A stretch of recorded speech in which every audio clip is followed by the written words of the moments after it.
Oh, Hurricane Beryl, where do I even begin? A few days ago, it became the first ever Category 4 hurricane on record for the month of June in the Atlantic Basin. And then about 36 hours ago, it became the earliest Category 5 hurricane on record for the Atlantic Basin, beating Hurricane Emily, which became a Category 5 hurricane on July 15th in 2005. Now, since then, today is July 3rd.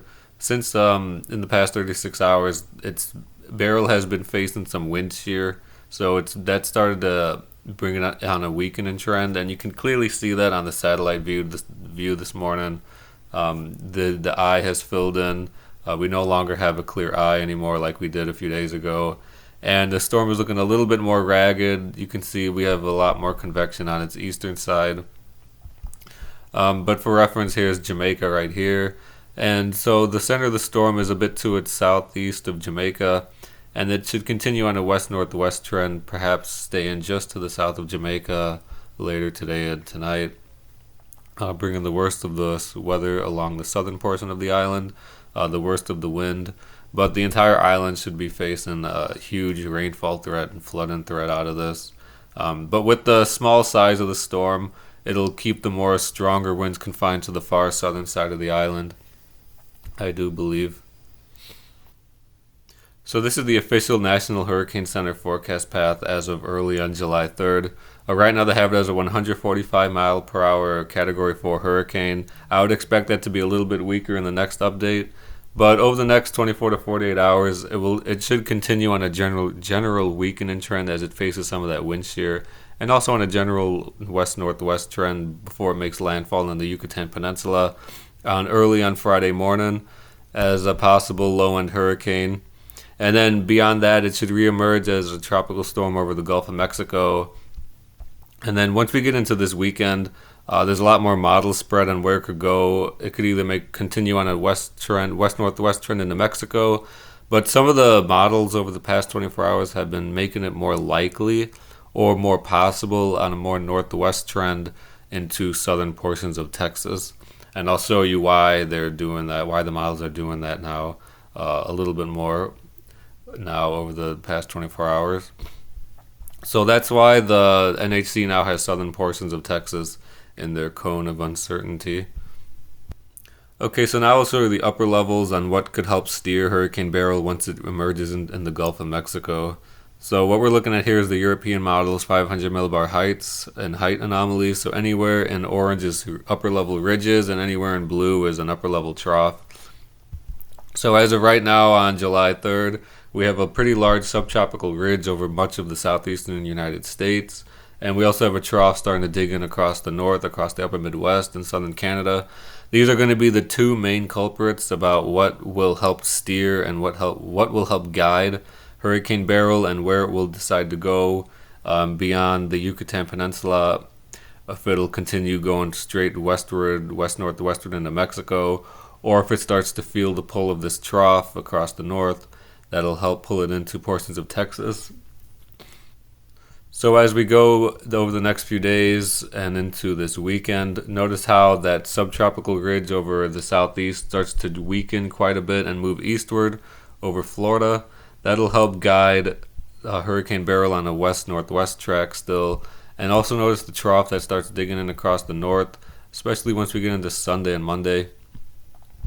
The European model is showing a pretty weak trough, not digging as far south as some of the other models I'll show you. But right there is Hurricane Beryl. It continues it straight west-northwestward into Mexico.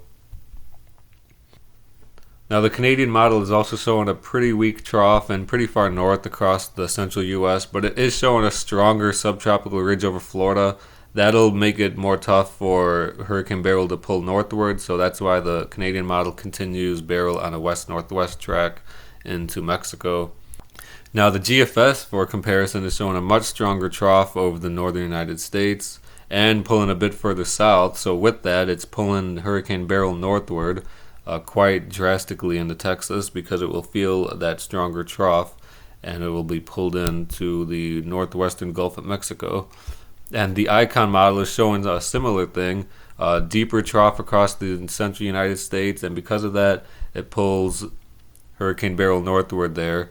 much farther east than the GFS, more towards the Houston area. So there's still a lot to consider with its future path in the Gulf of Mexico. I will say this, a stronger storm will be pulled northward compared to a weaker storm because a stronger hurricane is able to feel the trough more compared to a weaker storm. So that's why the Icon and GFS are showing a stronger storm into portions of Texas, because it will be able to feel that trough more compared to what the European model and the Canadian model are saying. A weaker storm, more like a tropical storm, won't be able to feel that trough, so it continues at west-northwest straight into Mexico.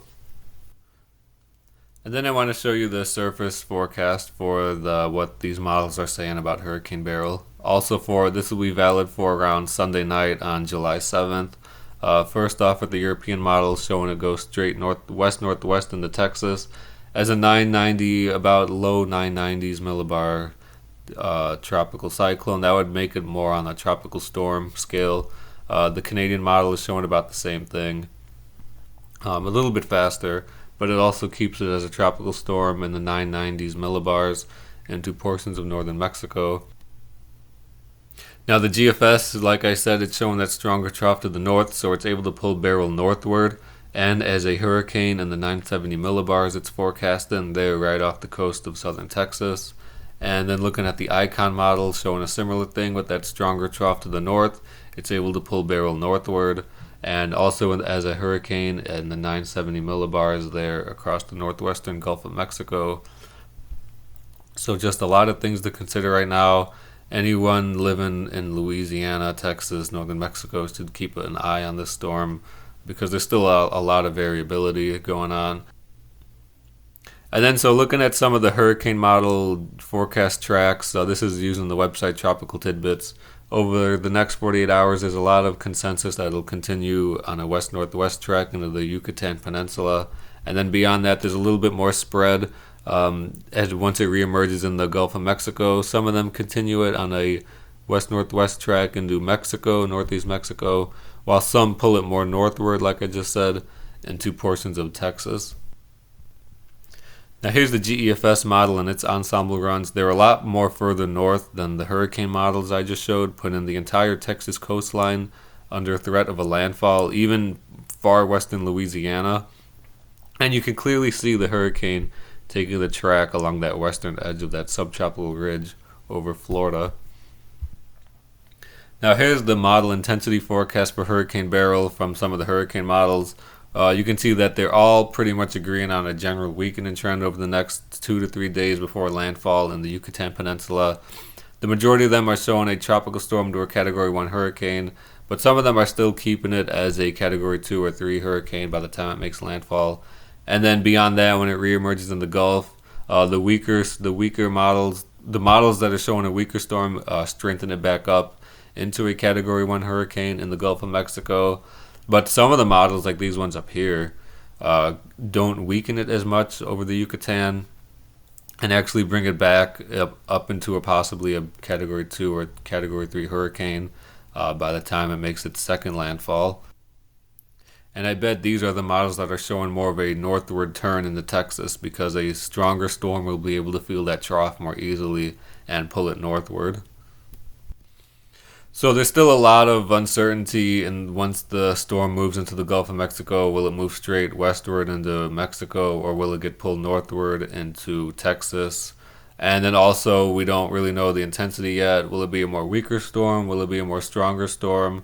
Now, a lot of the models were showing a weaker storm when it moved into the Antilles Islands as like a Category 1. The models were forecasting, and it ended up being a Category 4 and then a Category 5 afterward.